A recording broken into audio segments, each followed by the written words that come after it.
Pennisi family, led by Joe's parents, Tom and Barbara Pennisi.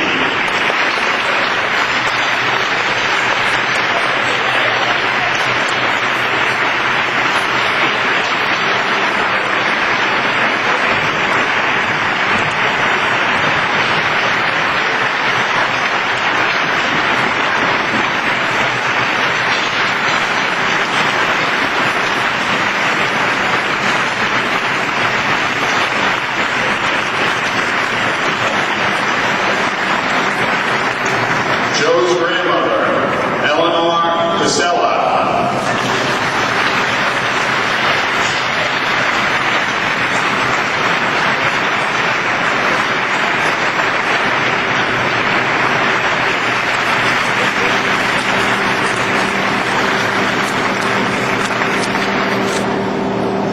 Joe's brother, Tommy, accompanied by Allison Zachary.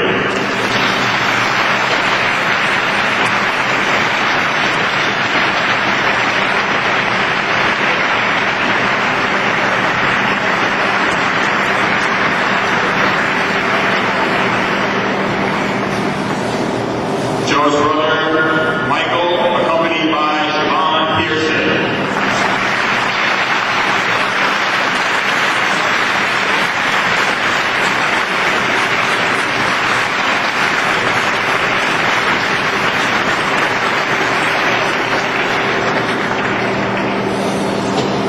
At this time, we'd also like to introduce the superintendent of schools at Pearl River, Dr. Frank Sport-O-Rama.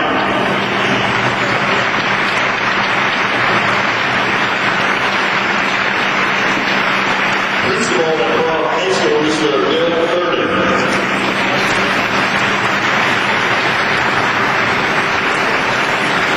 Athletic Director at Pearl High School, Mr. Tom Collins.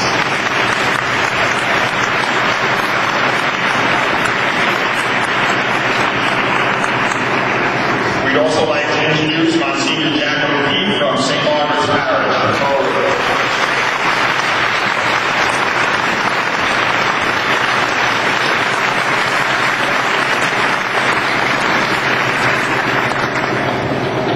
At this time, I'd like to introduce the Pearl River varsity ice hockey coach, Coach Anthony Capone.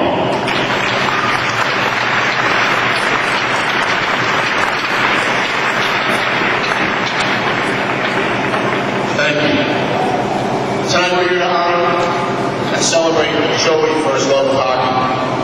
Honoring him tonight to retire number 36, it is my privilege to introduce Vic Hatfield, the former New York Ranger great, who's best known to New York sports fans as a former member of the New York Rangers' famous goal a game line, or the gag line. In the early 1970s, along with Roger Mayer and linemate Jean Rattel. Vic Hatfield was the first member of the Rangers to score 50 goals in a single season, a feat he accomplished in 1971 and 72.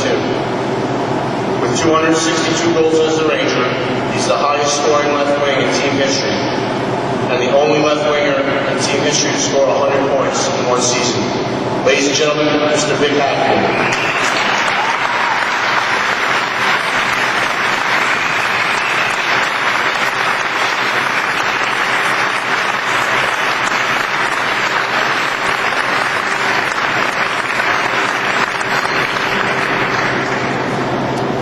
Thank you for those kind words. I'm honored to be here representing the New York Rangers to celebrate the legacy of Joey Pennisi. From his parents, Barbara, Tom, who I just had an opportunity to meet, and his brothers, Tom and Mike. And from his many friends and teammates, they told me about Joey and his hockey and his battle the same way. He was focused, quietly showing strength, pride, and leadership. And we're here to remember him and respect him and honor him. Number 36. Thank you.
Well, we've got Tommy.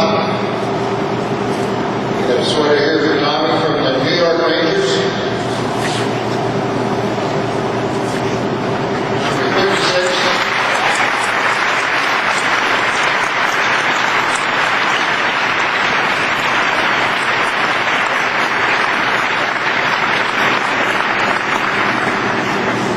Mickey, we didn't forget you. We've got one here, number 36. Again, New York Rangers.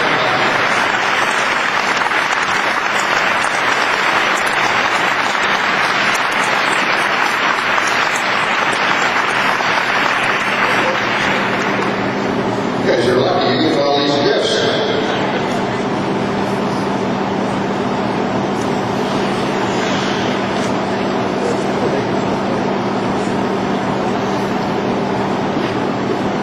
Thank you guys. Thank you people. Thanks again.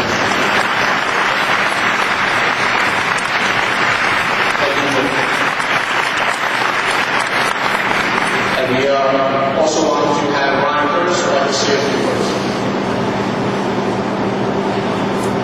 On behalf of all force and the staff team, I would like to thank you all for coming tonight. Joe Pennisi was diagnosed with cancer when I was in 8th grade. Many of my teammates here did not play with Joe in the game, but we did get to practice with him freshman year. He was always laughing and making light of this situation. I remember the team's determination that year to play for Joe. We made it to the second round of playoffs, so it's the furthest we made the playoffs in the whole USA. When we think of Joe, we think of courage, strength, and determination. These are qualities Joe passed on to all of us. We saw it in Tommy that year. His determination to play varsity ice hockey as an 8th grader so he could play with his brother was incredible. And Mickey's strength to play in net just days after Joe passed was unparalleled. Tom, Barbara, Eleanor, Tommy, and Mickey, you've shown us all what courage truly means. We are all better for having known Joe and his family. Thank you all again for sharing this special night with us.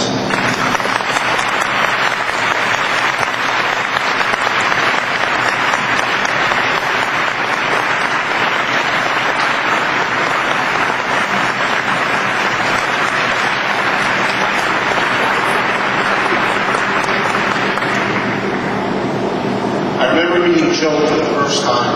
I was coaching the spring Pee-wee team for the Pro Ice Hockey Association. I remember Joe was a player with average hockey skill and a quiet persona compared to the other boys. As he played that spring, I could see him improve each week. Joe was the kind of kid that showed up on time and worked hard to improve himself as a player and a teammate. At this young age, I could tell Joe was serious about the game of hockey. As a couple of years passed, Joe's game began to improve greatly while playing on the modified team. Coach Santini would tell me that Joe was someone you could count on in a big spot and that he really understood the game. In the fall of 2002, Joe was a freshman playing on the varsity. Every day, Joe was early for practice, whether on the ice or in the gym.